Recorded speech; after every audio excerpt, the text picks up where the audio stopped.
Para arkeolog menemukan jejak sejarah makam para Firaun, reruntuhan kota kuno Yerusalem, sampai barisan patung terakota di China. Di Indonesia pun jejak sejarah ditemukan dalam bentuk fosil-fosil manusia purba, prasasti-prasasti, candi-candi megah, dan catatan-catatan dari luar seperti catatan perjalanan biksu Xuanzang yang mengungkap kejayaan masa lalu. Tapi jika kita berbicara tentang Mekah, jejak itu hilang. Tidak ada satupun struktur yang pernah terkonfirmasi berasal dari periode awal Islam. Tidak ada masjid yang dibangun pada masa hidup Muhammad. Bahkan tidak ada jejak ziarah dari abad ke-7. Selama beberapa dekade terakhir, Arab Saudi telah menghancurkan lebih dari 90% tempat yang seharusnya bersejarah di Mekah. Seluruh lingkungan yang katanya sudah berdiri berabad-abad di bulldozer. Bangunan-bangunan yang seharusnya ada, yang berasal dari era awal Islam, tidak dapat ditemukan lagi. Bahkan rumah Khadijah, istri pertama Muhammad, dirobohkan, dan tempat kelahiran Muhammad diubah menjadi perpustakaan. Semua ini dilakukan demi memberi ruang bagi mal-mal, hotel mewah, dan proyek konstruksi bernilai miliaran dolar. Padahal tanah kosong di Arab Saudi begitu luas. Tetapi menara Abras Al-Bait yang kini menjulang di atas Ka'bah, berdiri di atas tanah yang seharusnya terdapat bangunan-bangunan kuno bersejarah. Bangunan-bangunan baru yang dibangun membuat Mekah sekarang ini tidak bisa dilakukan penelitian arkeologi sama sekali. UNESCO dan para akademisi dunia sudah menyuarakan keprihatinan, tapi tak ada yang bisa menghentikannya. Jika kamu mengunjungi Yerusalem, kamu bisa berjalan melalui terowongan di bawah Bait Suci, melihat batu dari bait kedua dan prasasti dengan nama Yahweh. Di Petra, kamu bisa melihat seluruh kota yang diukir di batu. Di Mesir, makam para Firaun masih menceritakan kisah mereka. Tapi Mekah tidak ada apa-apa. Tidak ditemukan ada tanda-tanda peradaban kuno di Mekah. Bahkan tidak ada satupun lapisan arkeologis yang mengkonfirmasi keberadaan peradaban di Mekah pada masa awal Islam di abad ke-7. Coba kita renungkan, mengapa negara yang mengklaim diri sebagai penjaga situs paling suci dalam Islam justru menghapus sejarahnya sendiri? Dan yang membuat ini lebih parah, tidak ada arkeolog independen diizinkan masuk ke Mekah. Hanya segelintir orang dari kalangan Muslim sendiri yang pernah menggali tanpa data yang jelas, tanpa keterbukaan, dan tanpa verifikasi. Dan inilah masalah yang lebih besar. Tidak ada yang diizinkan mencari tahu. Apa yang kamu temukan saat menggali di Yerusalem? Sejarah. Apa yang kamu temukan saat menggali di Mekah? Jangankan menemukan, meneliti saja tidak diperbolehkan. Arab Saudi mengontrol secara ketat semua penelitian arkeologi di Mekah dan Madinah. Arkeolog independen, terutama yang non-muslim, sama sekali dilarang. Tidak ada penelitian terbuka, tidak ada temuan yang diteliti, tidak ada akses ke situs-situs yang diklaim sebagai bersejarah. Kenapa? Kenapa situs paling suci di dunia Islam tidak boleh disentuh oleh ilmu pengetahuan? Mungkin karena yang akan kita temukan adalah kita tidak menemukan apa-apa. Mungkin karena arkeologi yang nyata tidak cocok dengan narasi resmi yang selama ini dipercaya. Tradisi Islam mengklaim bahwa jauh sebelum Muhammad, Ka'bah sudah dibangun oleh Abraham dan Ismail di Mekah. Katanya sejak saat itu, orang-orang dari seluruh jazirah Arab melakukan perjalanan ke Mekah untuk melakukan perdagangan dan ibadah ziarah. Sehingga jauh sebelum abad ke-7, kota Mekah adalah pusat perdagangan besar yang memiliki pengaruh ekonomi dan spiritual. Tapi ketika fakta dicek, semua klaim itu runtuh. Kita memiliki catatan ziarah ke Yerusalem, Babilonia, Niniwe, Tibes, dan kota-kota lain yang dianggap suci. Ada prasasti, gambar, peta jalur perdagangan, puisi, dan catatan perjalanan. Para peziarah menulis, para sejarawan mencatat, dan kerajaan-kerajaan mendokumentasikannya. Tapi Mekah pada abad ke-7 sunyi. Tak ada sumber Romawi, Persia, atau Bizantium yang menyebut situs ziarah besar bernama Mekah sebelum munculnya Islam. Periplus Laut Eritrea, catatan panduan pedagang Yunani yang ditulis abad pertama Masehi, menggambarkan perdagangan di Laut Merah dan Samudra Hindia secara rinci, dari pelabuhan, kota, hingga rute kafilah. Tetapi sama sekali tidak menyebut Mekah. Ptolemy, seorang ahli geografi Yunani kuno yang terkenal membuat peta dunia pada abad kedua, menyebut puluhan kota di Arab, tetapi tidak menyebut Mekah. Kekaisaran Romawi yang memiliki hubungan dagang seperti kemenyan dan rempah-rempah dengan Arab, mendokumentasikan kota-kota Arab seperti Petra, Dadan, dan Gerha. Tetapi sekali lagi, Mekah sama sekali tidak disebut. Bahkan orang-orang Yahudi dan Kristen yang tinggal di Timur Tengah membuat begitu banyak catatan yang menyebut sejumlah suku dan kota Arab, tapi tidak pernah satu kali pun menyebut Mekah. Tak ada satupun catatan tentang Mekah sebelum abad ke-7. Tak ada arkeologi, tak ada peta, tak ada catatan eksternal. Jika Mekah benar-benar adalah pusat perdagangan atau agama sebelum Islam, kenapa semua peradaban dunia kuno tidak pernah satu kali pun menyebutkannya? Satu-satunya catatan yang menyatakan Mekah ada hanyalah sumber-sumber Islam, dan itu pun baru ditulis jauh setelah peristiwa yang dimaksud terjadi. Dan yang lebih aneh lagi, beberapa bukti arkeologi Islam yang kita temukan, masjid-masjid paling tua dalam dunia Islam yang berada di Mesir, Suriah, Yordania, Irak, dan daerah-daerah lainnya tidak menghadap Mekah. Dan Gibson dan para peneliti lainnya mengukur arah kiblat masjid-masjid ini menggunakan analisis satelit dan struktur bangunan. Hasilnya mengejutkan. Masjid-masjid awal yang dibangun dalam abad pertama Islam sangat presisi menghadap ke Petra, di Yordania yang berada ratusan kilometer di utara Mekah. Kalau Mekah yang sekarang adalah kota suci Islam yang asli, kenapa Muslim pada masa paling awal Islam justru menghadap ke Petra? Sekarang, para akademisi mulai memperhatikan. Pada awal sejarah Islam, Mekah tidak punya apa-apa. Sedangkan Petra memiliki batu hitam suci, pegunungan, sumber air, dan tradisi keagamaan. Ilmuwan seperti Patricia Kron dan Michael Cook sudah lama memberi peringatan. Sejarah Islam sebagaimana disampaikan dalam sumber-sumber tradisional tidak cocok dengan garis waktu sebenarnya. Kekhalifahan Islam memang bangkit dengan cepat, tapi rincian tentang kehidupan Muhammad, peran Mekah, dan ritual-ritual haji baru dicatat puluhan, bahkan ratusan tahun kemudian, oleh penulis yang berada jauh dari tempat kejadian. Apa artinya?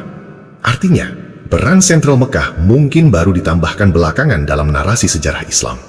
Sebuah rekayasa sejarah yang dijadikan kebenaran resmi demi pengaruh politik dan kendali agama. Dan pengendalian itu sangat menguntungkan. Haji adalah salah satu dari 5 rukun Islam yang merupakan kewajiban spiritual. Saat ini, haji adalah salah satu pertemuan keagamaan terbesar di dunia. Setiap tahun, lebih dari 2 juta Muslim datang ke Mekah dari berbagai penjuru bumi. Banyak yang menghabiskan tabungan seumur hidup hanya untuk bisa ke sana sekali. Tapi di balik jubah putih dan air mata, tersembunyi sesuatu yang tidak diperhatikan orang. Sebuah kerajaan bisnis. Arab Saudi diperkirakan menghasilkan antara 12 hingga 20 miliar dolar AS setiap tahun dari haji dan umroh. Ini adalah sumber pendapatan terbesar kedua setelah minyak. Uangnya mengalir dari biaya visa, penginapan, transportasi, makanan, dan segala hal yang dibeli para peziarah. Para pengunjung ini bukan hanya disambut, tetapi juga dipasarkan, dijual, dan dikelola sebagai pasar. Saat ini, pemasukan dari haji dan umroh menyumbang sekitar 7% dari PDB non-minyak Arab Saudi. Tapi pemerintah Arab Saudi punya rencana yang lebih besar. Ada hotel-hotel mewah tepat di atas Ka'bah dengan tarif ribuan dolar per malam. Pusat perbelanjaan berjejer di jalur menuju Masjidil Haram. Gerai makanan cepat saji, jam tangan mewah, parfum desainer, semua dijual hanya beberapa meter dari situs paling suci dalam Islam. Dan kalau Anda pikir semua itu sekedar demi kenyamanan, pikirkan lagi. Dengan investasi masif di infrastruktur, hotel mewah, dan promosi wisata religi, mereka menargetkan menjadikan industri haji dan umroh sebagai pasar senilai 150 hingga 350 miliar dolar dalam beberapa dekade mendatang. Tapi itu masih proyeksi masa depan. Saat ini, pendapatan real masih berkisar belasan miliar dolar. Kalau kita paham ini, kita bisa melihat kenapa negara Saudi mengendalikan narasi dan membatasi akses ke Mekah dengan ketat. Tidak ada penelitian arkeologi, tidak ada tanda-tanda pelestarian situs, tidak ada penghormatan terhadap sejarah nyata. Dalam 2 dekade terakhir, Saudi telah menghancurkan lebih dari 90% bangunan kuno di Mekah. Kenapa? Karena tujuannya memang bukan arkeologi, bukan sejarah, bukan ilmu pengetahuan, bukan kebenaran. Tujuannya adalah branding, jualan, cari duit. Mekah telah menjadi produk religius yang dikemas dan dijual secara global. Destinasi pamungkas, bukan karena apa yang ada di bawah tanahnya, tapi karena apa yang telah dikatakan tentangnya. Diulang, dilembagakan, dimonetisasi. Karena Mekah harus tetap seperti sekarang ini. Sebuah mitos yang dipelihara dengan hati-hati, bukan berdasarkan penemuan arkeologis, melainkan atas dasar kepentingan keuangan dan kontrol keagamaan. Dan sebuah ini membawa kita pada satu kenyataan yang menghancurkan. Semakin dalam Anda menggali, semuanya semakin tampak rapuh. Karena begitu kita mulai menggali, semuanya mulai runtuh. Kisah Shalom, teman-teman. Sampurasun. Selamat sore di sini menjelang malam dan selamat malam yang ada di Eropa. saya ucapkan terima kasih banyak atas dukungannya kepada channel ini, yang telah membantu mensubscribe ataupun men-like ataupun berkomentar, kasih komentar juga dan kritikan ya, dan harap ditonton sampai selesai video ini supaya apa yang disampaikan menjadi berkat untuk kita semua. Amin. Oke teman-teman, tanpa berlama-lama, mari simak, buka telinga lebar-lebar, dan selamat menyaksikan. Kota Mekah tidak ditulis dari bawah ke atas, tetapi ditulis secara terbalik. Disusun untuk mendukung sistem keagamaan, lalu dikunci, disegel, dan dijadikan ladang bisnis. Dan lucunya umat Islam pun tidak peduli tentang hal ini. Kenapa? Karena mereka senang dengan iming-iming pahala kalau percaya, dan takut dengan siksa neraka jika tidak percaya. Sehingga mereka percaya buta dan tidak berpikir kritis mencari kebenaran. Sudah waktunya kita berhenti percaya buta. Sudah waktunya kita berpikir kritis mencari kebenaran. Sudah waktunya kita bertanya, apakah yang selama ini kita percaya itu benar atau kebohongan? Sudah waktunya kita mengikuti bukti, meskipun itu berarti mengakui bahwa apa yang kita percaya selama ini ternyata salah. Mengakui bahwa selama ini kita dibohongin dan sekarang kita sudah tidak percaya lagi. Klik subscribe, jempol, dan bagikan video ini supaya semakin banyak orang yang terbuka dengan sejarah dan semakin sedikit yang tetap dibutakan oleh dongeng.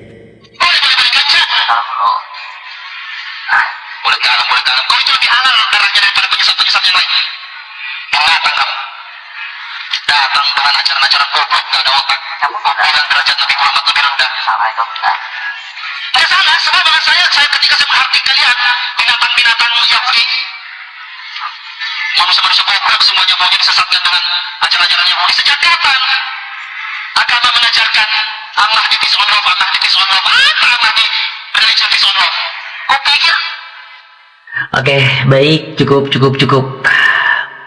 Menariknya, ada teman sejawatnya yang mengatakan hal yang serupa. Kebutuhannya itu pengikut. Kebutuhannya itu pengikut, ujungnya uang nanti. Ujung-ujungnya nanti acara-acara lubang pantat nanti. Orang lagi ini lah tipikalnya. Banyak dari zaman dulu dari dalam diam dulu.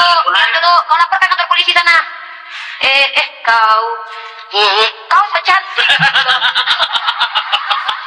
Itu tak cantik kayak gitu. Adab kepada penyesat kayak kau tuh, adab kepada kau itu tampar muka kau. Nah itu adabnya.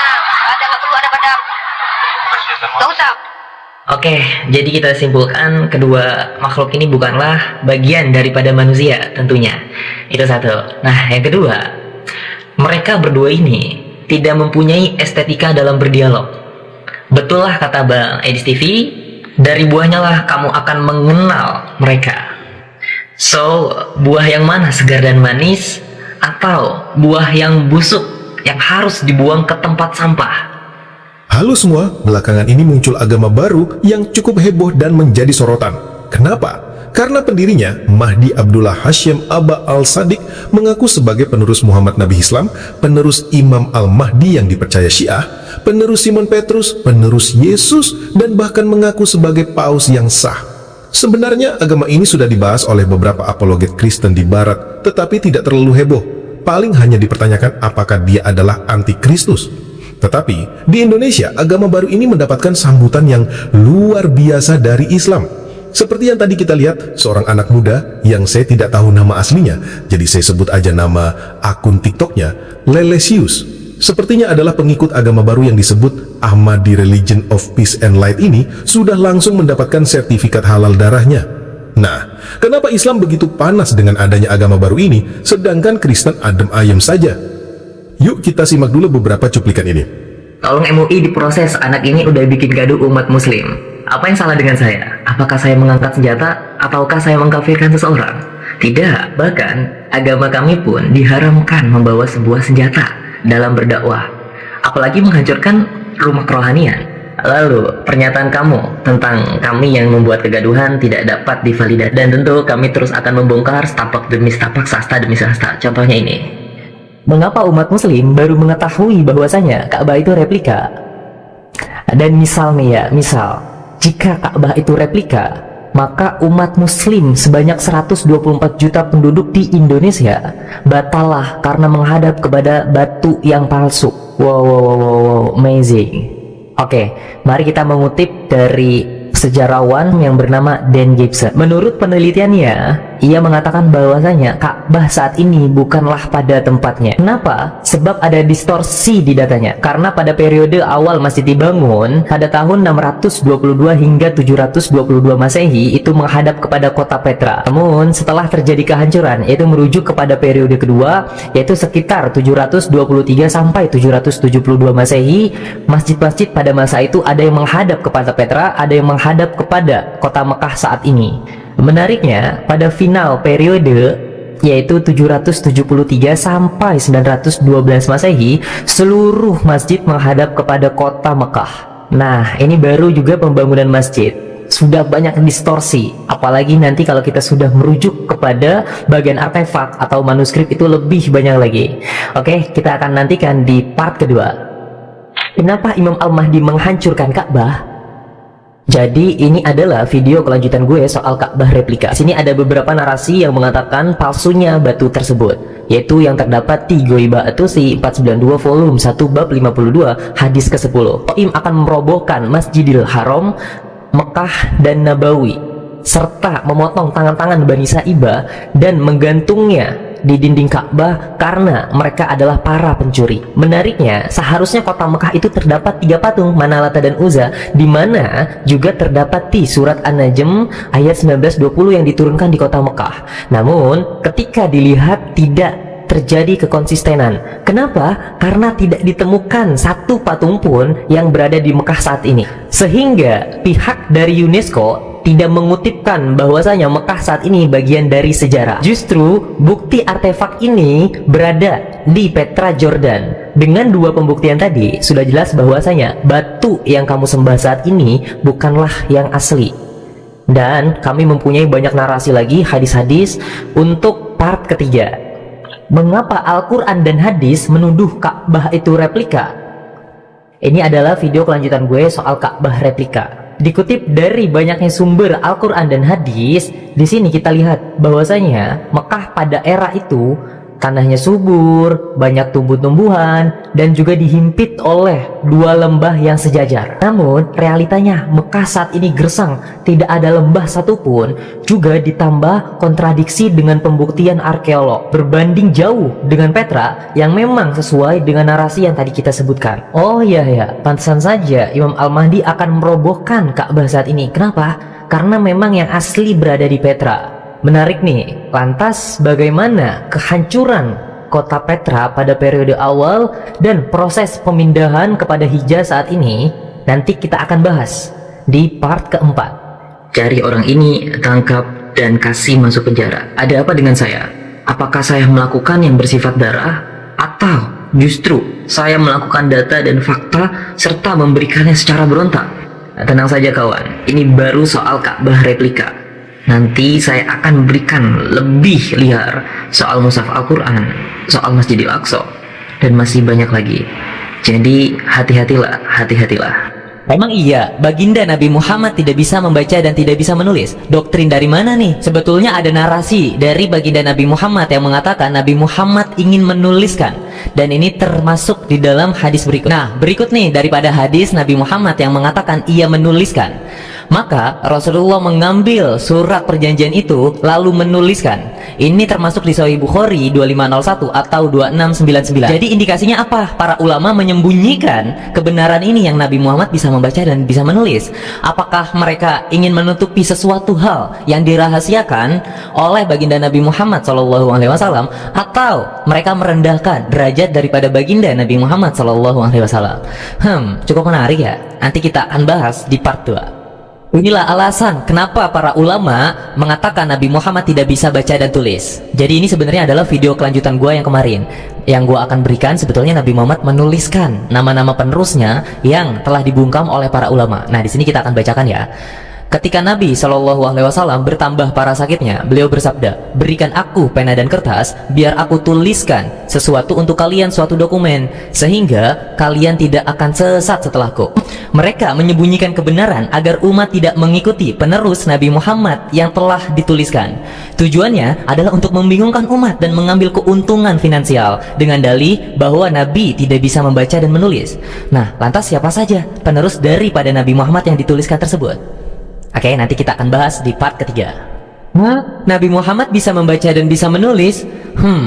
Nah, video ini adalah video lanjutan gua kemarin yang Nabi Muhammad SAW direndahkan oleh para pemuka agama Islam itu sendiri. Jadi, ini adalah nama-nama penerus Nabi Muhammad SAW yang tertulis dan dibungkam oleh para pemuka agama Muslim itu sendiri, yaitu 12 generasi sampai kepada Imam Al-Mahdi. Ironinya, umat Muslim tidak mengetahui bahwasanya nama-nama yang dituliskan ini dibunuh oleh umat Muslim itu sendiri di eranya, sampai kepada Imam Al-Mahdi, lalu Imam Al-Mahdi digaibkan dan saat ini telah muncul. Oke, nanti kita akan bahas berkait erat tentang Imam Al-Mahdi ini di part keempat. Nah, kamu tahu gak, Nabi Muhammad itu meneruskan kepemimpinannya sampai kepada Imam Al-Mahdi. Jadi kita akan membahas ini berkait erat dengan tandanya, yaitu kematian Raja Hijaz di dalam 250 pertanda akhir zaman, yaitu tanda ke-88 Kitab Bihar Al-Anwar juz 52 halaman 210. Oke, di sini kita akan bacakan ya.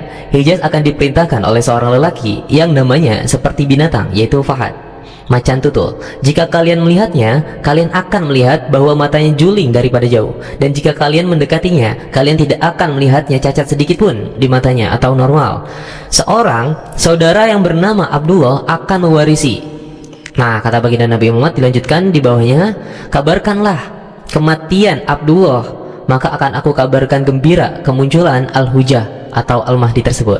Oke, di sini kita akan simpulkan lebih jelasnya bahwasanya Fahad ini mati pun, ia mati dan digantikan betul oleh saudaranya yang bernamakan Abdullah. Jadi ketika Fahad mati pada tahun 2005 dan ia digantikan oleh saudaranya yang bernamakan Abdullah, estimasi Abdullah menjabat pada tahun 2005 sampai 2015 dan ia pun tumbang. Dan pada tepat kematian Abdullah ini yang Nabi Muhammad katakan, hanya satu individu yang mengibarkan panji hitam yang bertuliskan Al-Bai'atu Lillah, yaitu daripada timur.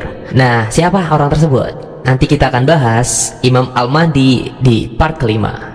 Siapa nama dan karakter Mahdi yang dimaksud? Ini video adalah lanjutan gue kemarin, siapa sih Al-Hujah yang dimaksudkan oleh Nabi.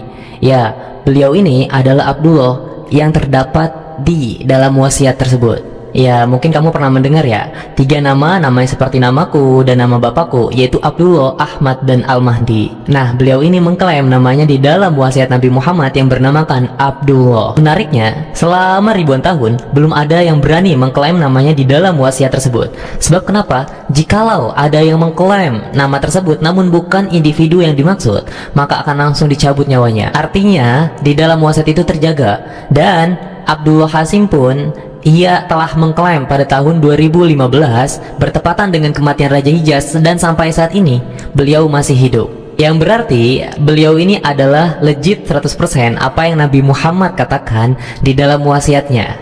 Ya, beliau adalah Al-Hujah yang dijanjikan. I am Abdullah, the successor of Imam al-Mahdi alayhi salam, the successor of the Comforter Ahmad, the successor of Simon Peter, the successor of Muhammad, the successor of Jesus Christ. I am the true and legitimate Pope. I am the proof upon the Christians. I am the son of the Muslims through my father, and the son of the Christians and the Jews through my mother. I am the son of the East through my father, and the son of the West through my mother. I am like Zulqarnain, who with one horn in the East and one in the West. And I am the inheritor of all that lies between. I am more knowledgeable than any false Pope, and I am appointed by name in the will of the prophets. My name is also on the tongue of Isaiah, who prophesied of the righteous servant, and he said, he will see his offspring and prolong his days, and the will of the Lord will prosper in his hand. Muslims, I am Abdullah, and I invite you to the obedience of the will of the Prophet Muhammad.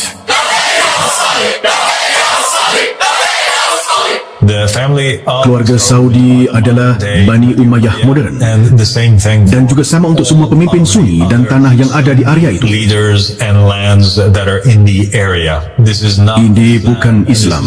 Ini hanyalah kekuasaan suku. These are Arab tribes. Ini adalah suku-suku Arab yang memerintah atas nama Islam. Mereka mungkin menyebut diri mereka Muslim, seperti Yazid menyebut dirinya Muslim, atau Muawiyah menyebut dirinya Muslim. But in reality, Tapi kenyataannya, mereka pemimpin yang tidak sah, dan pemerintahannya tidak sah, dan siapapun yang mengikuti penguasa itu akan berakhir di api neraka, dan mereka akan mendapati diri mereka dibangkitkan dengan individu tersebut. Assalamualaikum warahmatullahi wabarakatuh, my dear friends. We are the Ahmadi religion of peace and light, and we believe in our father, Abu al-Sadiq, for him is peace. We are his soldiers, we are his believers, and we just want to let everyone know that we are with him for humanity. He has come for the young, for the unloved, for the hungry, for the starving, for the children, for the abused, for those in war, for those who are lost, for those that need God, for those who want change, for those that need to walk to God. We haven't come here to cause war against others. We are a peaceful religion. But I just want to let you know that we're not going to stand for anybody trying to put a hand on our dear beloved Father. We don't want that, but we will do anything that's necessary to protect him. We are trying to save the world. We're looking to hear from you. So have a good day and take care of yourself. Today is a historic day for our faith. At Stern International Book Fair in Italy, something truly special happened. A book that speaks to our beliefs has won, and its message has reached the whole world. This isn't just a win, it's a moment of pride and hope. A reminder that our stories matter and that they're being heard. And the name of the book is...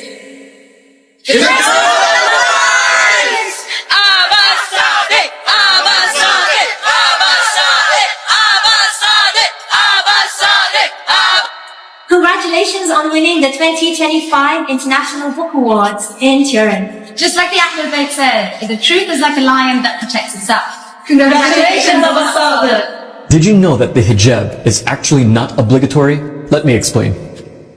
In the Quran, it doesn't even tell you to wear a hijab. It actually tells a woman to throw her khimar, her scarf, over her junub, which basically means to throw the scarf over their bosoms. The origin of the hijab amongst the Arabs started with Abdul Muttalib, who placed it as a sunnah upon his family rather than an obligation for the congregation of the believers. But it was never compulsory at all. The one who made it compulsory was Umar ibn Khattab. And Umar ibn Khattab got the idea from the Christians. And we know that the Christians got the idea of a head veil from Paul. And the Muslims know very well that Paul is a deceiver who distorted the teachings of Jesus Christ, peace be upon him. So should we take the teachings of a truthful prophet, or should we take the teachings of a false, deceiving, corrupt individual by the name of Paul? Welcome to the Divine Just State.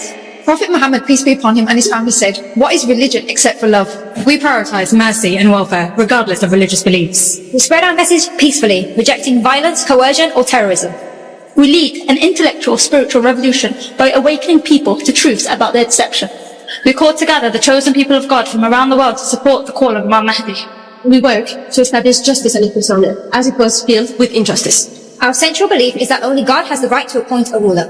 This principle rejects man-made laws or systems of rule. The Ahmadi religion of peace and light is the religion founded by the riser, Abu Sadiq Abdullah Hashim, from him is peace. It fulfills prophecies found in the scriptures and hadiths, saying this religion would appear in the end times. The Ahmadi religion of peace and light is a continuation of God's original message that the riser brings forth, whereby they fill the world with justice and equity, just as it was filled with injustice and tyranny. So bold the ark of salvation. Ya, menarik ya timbul agama baru di era kita hidup sekarang ini. Kenapa agama Islam begitu panas dengan kemunculan agama baru ini, sedangkan Kristen adem ayem aja? Padahal Abdullah Hashim ini mengklaim diri sebagai penerus Muhammad dan penerus Yesus. Dia bahkan mengklaim diri sebagai paus yang sah. Oke, yang pertama, Islam mengklaim diri sebagai agama terakhir yang sempurna. Keberadaan agama baru ini berarti klaim Islam sebagai agama terakhir yang sempurna itu otomatis gugur.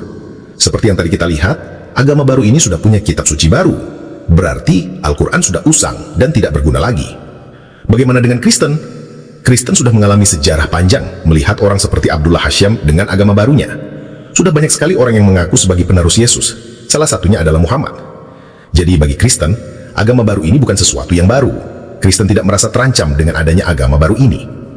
Satu hal menarik yang bisa kita renungkan. Muslim tidak percaya Yesus adalah Tuhan dengan alasan Yesus tidak pernah mengklaim sebagai Tuhan. Mana Yesus berkata, "Akulah Tuhan, sembahlah aku." Tetapi sekarang ada Abdullah Hashim yang mengklaim sebagai Al-Mahdi. penerus yang dijanjikan Muhammad. Kenapa Muslim tidak mau percaya juga? Sukanya yang main klaim-klaim sendiri, begitu kan? Ya sudah, kalau maunya yang klaim sendiri begitu, percaya dong sama Abdullah Hasham. Kalau kamu tidak mau percaya, ada 2 konsekuensi. Yang pertama, seharusnya kamu juga tidak percaya kepada Muhammad. Semua alasan yang kamu gunakan untuk menolak Abdullah Hasham, jika kamu gunakan kepada Muhammad, jadinya kamu akan menolak Muhammad juga. Karena Muhammad juga klaim sendiri, dia dapat wahyu. Tidak ada yang menjadi saksi Muhammad bertemu dengan Jibril, kan? Semua itu kan cuma pengakuan Muhammad sendiri. Kenapa kamu percaya? Nah, kalau kamu sudah sadar bahwa klaim sendiri itu tidak membuktikan apa-apa, seharusnya kamu berhenti bertanya, di mana Yesus mengklaim diri sebagai Tuhan? Yesus memang tidak pernah berkata, akulah Tuhan, sembahlah aku. Orang Kristen memang tahu Yesus adalah Tuhan, bukan karena dia ngaku-ngaku sendiri, tetapi karena banyak orang yang memberikan kesaksian bahwa Yesus adalah Tuhan. Dari orang-orang yang ada sebelum Yesus lahir, ketika Yesus di dunia, setelah Yesus bangkit dari kematian lalu naik ke surga, dan bahkan sampai hari ini. Banyak orang yang memberikan kesaksian berjumpa dengan Yesus. Yesus nggak perlu ngaku-ngaku, akulah Tuhan, sembahlah aku.